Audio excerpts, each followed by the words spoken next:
Pancasila itu jiwa dan raga kita. Ada di aliran darah dan detak jantung kita. Berkat keutuhan bangsa dan negara. Saya Indonesia, saya Pancasila. Halo teman-teman, selamat datang di podcast Gema Nusantara, bergema selalu Nusantaraku. Podcast ini akan menjadi wadah untuk ngobrolin Indonesia dari berbagai sisi. Di episode 1 hari ini, tema kita yaitu merawat Indonesia dari hati ke aksi nyata. Nah, teman-teman, beberapa waktu terakhir, ruang digital kita itu ramai oleh perdebatan yang sangat tajam. Tagar seperti Indonesia Gelap sempat mendominasi lini masa. Ada yang menggunakannya sebagai bentuk kritik terhadap kondisi sosial, ekonomi, dan politik. Namun, ada juga segelintir yang menilai tagar itu sebagai bentuk pesimisme yang berlebihan terhadap bangsa sendiri. Nah, di sisi lain, kita juga melihat berbagai aksi demonstrasi di sejumlah daerah. Mulai dari penolakan kebijakan pajak daerah, tuntutan transparansi, sampai isu ketimpangan ekonomi yang dianggap semakin terasa di masyarakat. Belum lagi perdebatan soal regulasi konten digital, pembatasan disinformasi, dan kekhawatiran tentang polarisasi politik menjelang momentum demokrasi. Nah, pertanyaannya sederhana tapi mendasar. Mengapa setiap perbedaan pendapat kini itu terasa seperti perpecahan? Dan mengapa kritik sering dianggap sebagai ancaman? Dan mengapa ruang digital itu begitu mudah berubah menjadi arena pertarungan identitas? Disinilah saya ingin mengajak kita semua masuk pada satu konsep penting, yaitu wawasan kebangsaan. Di sini saya sudah mengundang dua narasumber kita yang akan membahas pandangannya terkait wawasan Nusantara. Yang pertama ada Pak Bobi yang merupakan purnawirawan atau akademisi dalam bidang wawasan kebangsaan.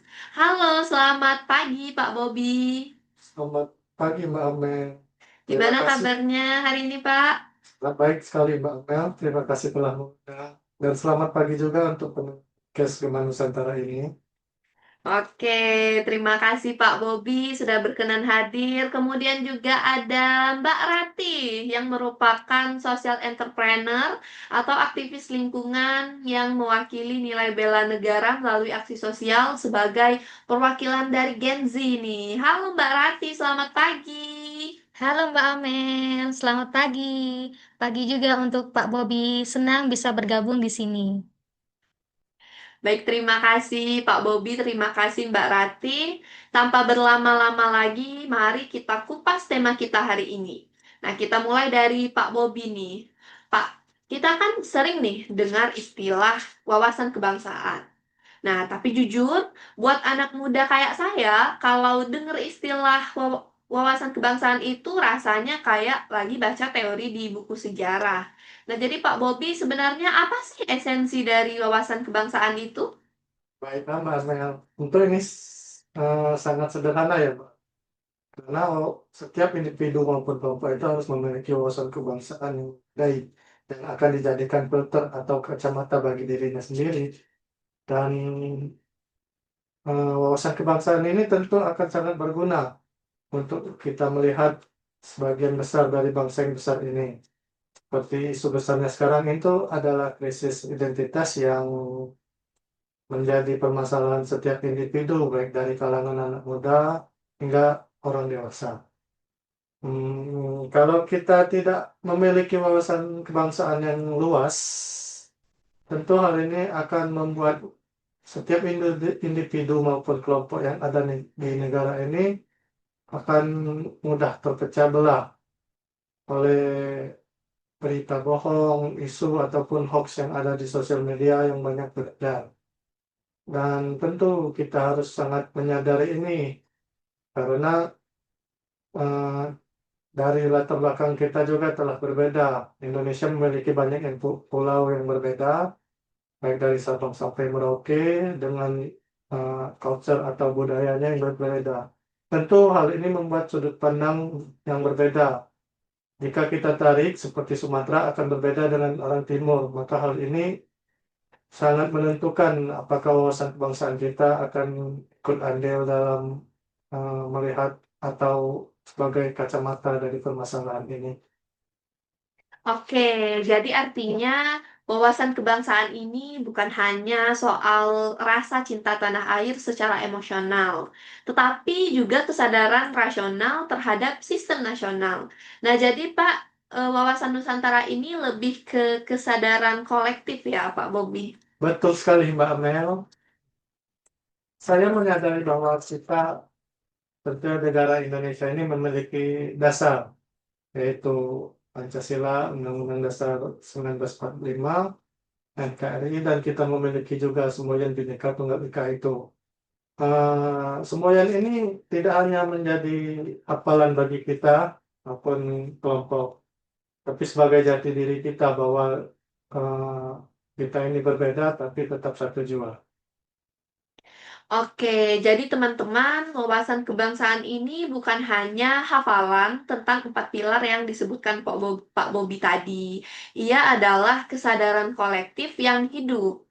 Nah, kalau wawasan kebangsaan itu tadi adalah cara pandang, berarti bela negara adalah aksinya. Nah, sebagai aktivis yang sering turun langsung ke lapangan, menurut Mbak Rati, bela negara itu apa sih? Apakah kalau kita mau bela negara, kita harus angkat senjata dulu nih, Mbak? Nah, ini persepsi yang mau kita ubah ya, Mbak Amel. Bela negara itu bukan cuma urusan soal angkat senjata kalau ada perang. Bela negara itu sikap dan perilaku yang kita jiwai dengan rasa cinta tanah air. Buat saya, pas saya ngajak anak muda buat enggak buang sampah ke sungai atau bantu UMKM desa untuk naik kelas, itu adalah bela negara untuk yang bisa kita lakukan. Hmm. Tapi kok bisa ya, Mbak, dikategorikan seperti itu? Karena kita sedang menjaga kedaulatan ekonomi dan kelestarian alam kita. Nilai-nilai bela negara itu kan ada 5. Yang pertama, cinta tanah air. Yang kedua, sadar berbangsa dan bernegara. Yang ketiga itu setia pada Pancasila. Yang keempat, rela berkorban. Dan yang kelima, kemampuan awal bela negara. Pas kita rela untuk lembur buat bantu warga desa, itu namanya rela berkorban buat kemajuan bangsa kita. Oke, jadi sebenarnya di kegiatan kita sehari-hari itu sudah tergolong ke bela negara ya. Nah, isu kebangsaan kita sekarang kan lebih condong ke digital ya, seperti serangan cyber, budaya asing yang buat kita cenderung lupa ke budaya sendiri. Nah, kalau menurut Pak Bobi sendiri gimana nih? Biar kita bisa sinkronin dua nilai tadi untuk menghadapinya. Eh, Tentu kembali ke sebelumnya yang saya jelaskan tadi, Mbak.